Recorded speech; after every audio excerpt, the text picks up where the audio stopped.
Welcome back to Pokemon episode summaries. Today, I'll be doing episode 82, Friends to the End. The episode begins with Ash alone in his room in the cabin, sulking over his loss to Richie. As, yes, despite acting like he was totally fine in front of Richie in the last episode, he was extremely depressed due to the loss.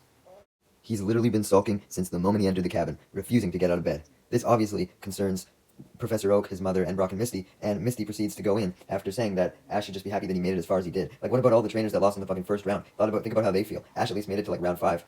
Anyways, she goes in to find Ash still laying on the bed, with Pikachu observing concerningly, and she suggests that he either get something to eat or go take a walk, as those were the things that usually calmed him down, but he denies, telling her that she was annoying him.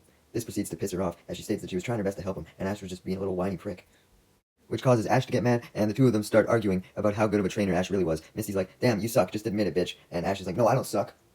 This annoying-ass yelling goes on for so long and gets so loud that it alerts the attention of Brock and Ash's mother, who come in, and then Professor Oak eventually even comes in, and he actually proceeds to agree with Misty's side of the argument. Oh yeah, great job, Oak, that's going to calm down the argument, as he states that Ash really wasn't that great of a trainer, as he hadn't managed to train Charizard properly to obey him. This obviously only makes the argument grow bigger, and Pikachu gets fed up and decides to shock everyone, being like, "Shut the fuck up, you cunts." Meanwhile, Richie, being an actual good trainer, had moved on to the next round, and he was currently in the waiting room, awaiting this next round, talking to his Pokemon, and encouraging them that they were going to do good. Just then, Ash, Misty, and Brock walk in the waiting room, and wish Richie good luck. As, just like back at the stadium, even though Ash was immensely bummed about the loss, he still really respected Richie as a friend, so he still wanted to wish him luck and everything. Richie's next battle then begins, with it finally being the first 6-on-6 battle of the tournament. Richie sent out his Charmander, he had his Butterfree attack a Venomoth, his opponent had sent out a Spearow and a Tentacool. But the true importance of the battle only occurred when both trainers, Richie and his opponent Asunta, were down to their last Pokemon, Richie's being Pikachu and Asunta's being Ivysaur. They had been equally matched up to this point, with one of Richie's Pokemon going down, and then one of Asunta's, and then one of Richie's, and then one of Asunta's. But who would win? That's what we were going to figure out. It initially appeared as though Ivysaur was going to win, as Ivysaur had knocked out Pikachu the second it came into the stadium, utilizing a good old tackle attack, and then, when Sparky tried to counter with Thunderbolt, all of its Thunderbolts were immediately absorbed by Ivysaur's vines. Without getting a single hit in, Pikachu was then blasted with a Solar Beam, and could only barely just get back up at this point. However, it wasn't able to do anything in time still, as Ivysaur swiftly went in for a tackle attack. Pikachu tried its best to get back up once again, and try and pull off a Deus Ex Machina moment like it just had moments prior before the tackle attack, but it's unable to, and fully collapses this time, losing the battle, meaning that Richie had lost, and Asunta had won. Despite Richie and Ash being alike in so many ways, Richie had a very different reaction to the loss. Instead, his first concern being his Pikachu, as he ran up to it to ensure that it was okay.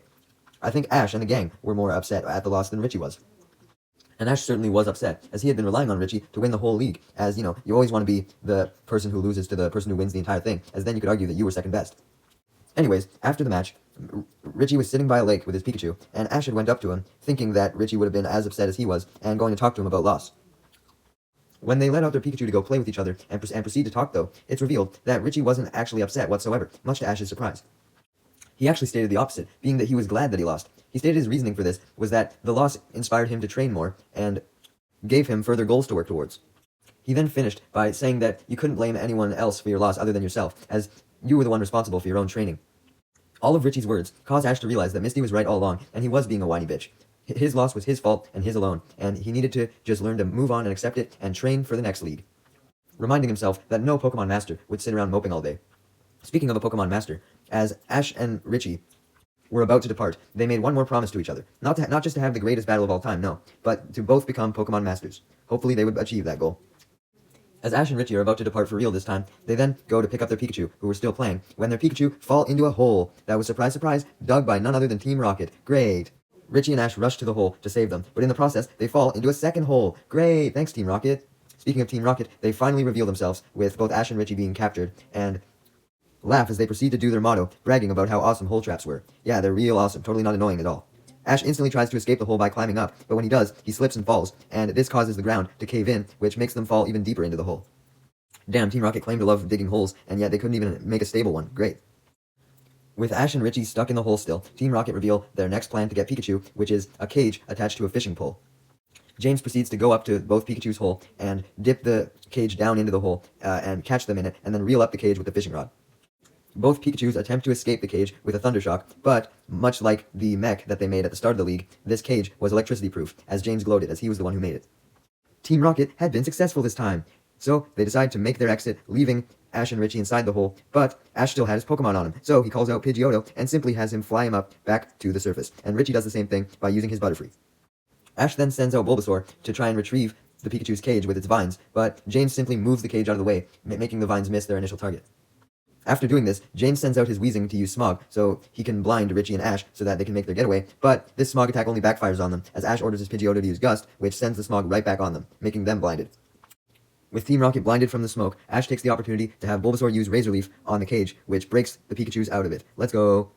Then, Richie takes further advantage of the smoke, as he sends out his Charmander and has him use Flamethrower on it, which ignites the smoke and gas, causing an explosion that makes Jesse and James light on fire and run around flailingly, attempting to stop it.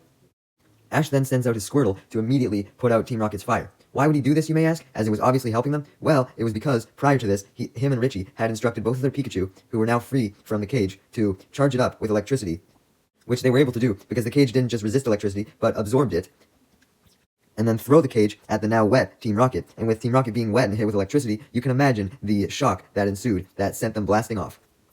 By the time Team Rocket was dealt with, the sun had set, and Ash and Richie finally said goodbye to each other for real this time, shaking hands and congratulating each other on a job well done. However, it was revealed that they didn't have to say goodbye to each other just yet still, as Brock and Misty showed up, informing them that the Pokemon League closing ceremony was about to begin, and they wanted to have dinner first. When Ash hears about the closing ceremony, he can't decide if he's more excited about it or dinner, because yeah, dinner was good, but the closing ceremony was something that he had heard about all of his life. It essentially involved all the trainers being celebrated, no matter how badly they did, as a reward for simply participating, and they all got a Pokemon League badge as a recognition of this participation, and the Pokemon League badge was the super shiny silver thing, which excited Ash. After dinner, the closing ceremony then begins, as the crowd cheers loudly than they ever had before, and all of the league's competitors walk back in and march with their Pokemon just as they had during the opening ceremony, this time with Ash, Pikachu, and Richie and his Pikachu walking beside each other in unison. Among the crowd, Oak, Misty, and Brock watched with huge smiles on their faces, as Ash's mom was bawling at this point, watching how far her son had come, despite his loss.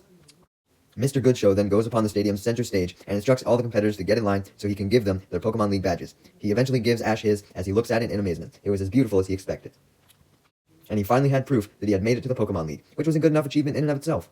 Meanwhile, despite being blasted off, Team Rocket wasn't done yet, as they knew the league was about to come to a close, and they wanted to get in one last plan to attempt to steal all the competitors' Pokemon. This plan also involved a hole, just like the earlier one. They were going to dig a hole and use it as a tunnel to the stadium, and then pop up out of the hole, appearing suddenly inside the stadium, and steal all the Pokemon.